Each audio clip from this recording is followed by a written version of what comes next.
पुणे में रहने वाली शीना की ससुराल में सिर्फ 3 लोग थे। इस वजह से घर में ज्यादा काम नहीं होता था, तो वो दोपहर तक अपना सारा काम खत्म कर लेती थी। लेकिन उसके बाद वो बोर हो जाती।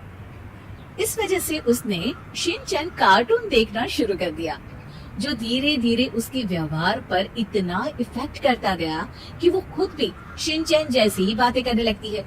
एक रात डिनर करते हुए, अरे बहू, जरा अचार तो देना। ओहो ससुआ, आपसे इतना काम भी नहीं होता। इस तरह तो आप जल्दी जल्दी बुढ़िया हो जाओगी। अरे शीना, ये तुम कैसे बात कर रही हो? आपको तो कुछ भी समझ में नहीं आता। ये शीना का शिनचैन स्टाइल है। ऐसा बोलकर शीना वहाँ से चली जाती है। अगली सुबह शीना सबके उठने से पहले ही घर का काम खत्म करके कार्टून देखने बैठ जाती है। अरे वाह बहू, कमाल ही कर दिया, इतनी जल्दी सारा काम खत्म कर दिया। बस भी कीजिए, अब मैं इतनी भी कुछ खास नहीं। ओफो, तुम और तुम्हारे शिनचैन का भूत, जाने कब नॉर्मल इंसान की तरह बात करोगी। मॉम, आप तो बस मुझसे जल्दी रहती हैं। आपको क्या पता मेरी लाइफ कितनी मुश्किल है। अच्छा छोड़िए, अब मैं शॉपिंग के लिए जा रही हूँ। हाँ, तो ये है तुम्हारी मुश्किल लाइफ।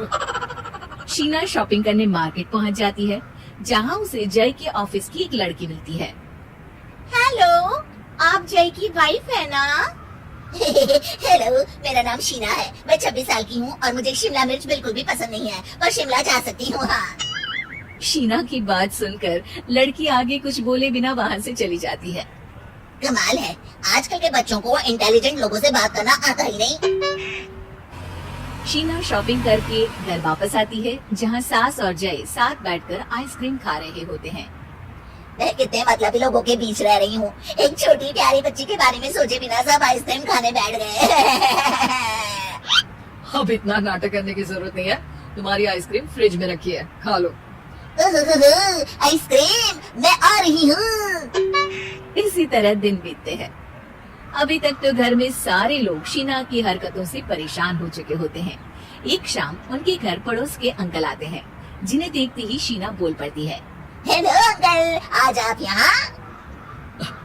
ये कह रही है आप यहाँ बैठिए, हम अभी आते हैं। ऐसा बोलकर शीना की सास उसे लेकर रसोई में चली जाती है। अरे वो तुम्हारी पापा की उम्र के हैं, उनकी इंसल्ट तो मत करो। आपको तो बस अपनी ही खुशी दिखाई देती है। शीना के ऐसे बोलने पर सास हैरान रह जाती है और शीना बाहर आकर अंकल से कहती है। तो अंकल, आज आप क्या लेने आए हैं? या फिर बस सासू माँ को देखने का बहाना चाहिए? वैसे ये इतनी भी अच्छी नहीं है, पूरा समय मुझे डांटती रहती है और कभी कभी तो खाना भी नहीं देती। अंकल हैरानी से उसकी ओर देख रहे हैं, तभी उसकी सास वहाँ आती है। अरे शीना, इतना झूठ मत बोलो, मैंने कब तुम्हें खाना नहीं दिया?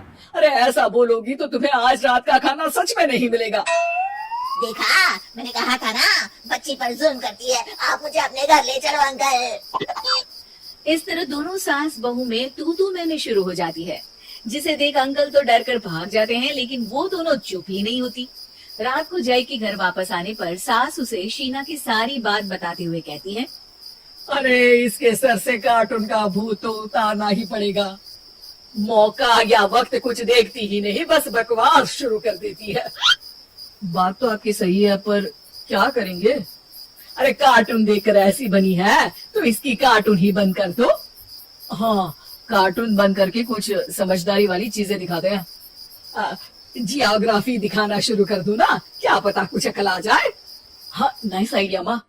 इस पर जय केबल टीवी पर ज्योग्राफी छोड़कर बाकी सारी चैनल बंद करवा देता है, पर शीना भी किसी से कम नहीं होती। ओह पतिदेव, अपने आप को बहुत स्मार्ट समझते हो। शीना मोबाइल पर YouTube ऑन करके उस पर शिनचैन देखने लगती है। शीना की इस स्मार्टनेस को देखकर जय तो बेचारा सर खुजलाता ही रह जाता है। हमने इसे जरूरत से ज्यादा अंडर एस्टिमेट कर दिया, अब क्या करें माँ? अरे इंटरनेट बंद करवा दे बेटा। शीना को कार्टून की दुनिया से बाहर निकाल वापस इंसान बनाने के लिए अब जय इंटरनेट भी बंद करा देता है, जिससे शीना परेशान हो जाती है। सब मेरी खुशी से जलते हैं, पर अब क्या करूं? शीना सोच में पड़ जाती है, लेकिन कोई आइडिया नहीं मिलता, जिस पर मजबूरी में वो ज्योग्राफी देखना शुरू कर देती है। लगता है अब कुछ ही दिनों में इसके सिर से शिनचैन का भूत उतर ही जाएगा। हाँ बेटा, उम्मीद तो यही है। दिन बीतते हैं और घर में सब शीना के बोलने का इंतजार करने लगते हैं, लेकिन शीना टीवी में ऐसी खो जाती है कि उससे पूछे सवालों का हाँ या ना के अलावा और कुछ जवाब ही नहीं देती। देखते ही देखते हफ्ता बीत जाता है तो सब्र का बांध तोड़ते हुए जय टीवी बंद कर खुद ही शीना से बात करने बैठ जाता है। क्या बात है शीना, पहले तुम ज्योग्राफी देखने को तैयार नहीं थी और जब देखने बैठी तो इसके आगे किसी चीज की कोई सूध ही नहीं, ना किसी से बात करनी, ना घर का कोई काम। अरे माँ कब तक अकेले सब कुछ संभालेंगी? अभी भी तुम्हारे सर से शिनचैन का भूत उतरा कि नहीं? जब मादा भालू नर भालू से बात नहीं करती तो वो उनका ध्यान अपनी तरफ आकर्षित करने के लिए बिल्कुल यही हरकत करते हैं। तुम नर भालू हो। शीना के ऐसा बोलते ही जय और उसकी मम्मी एक दूसरे की तरफ देख सर पकड़कर बैठ जाते हैं।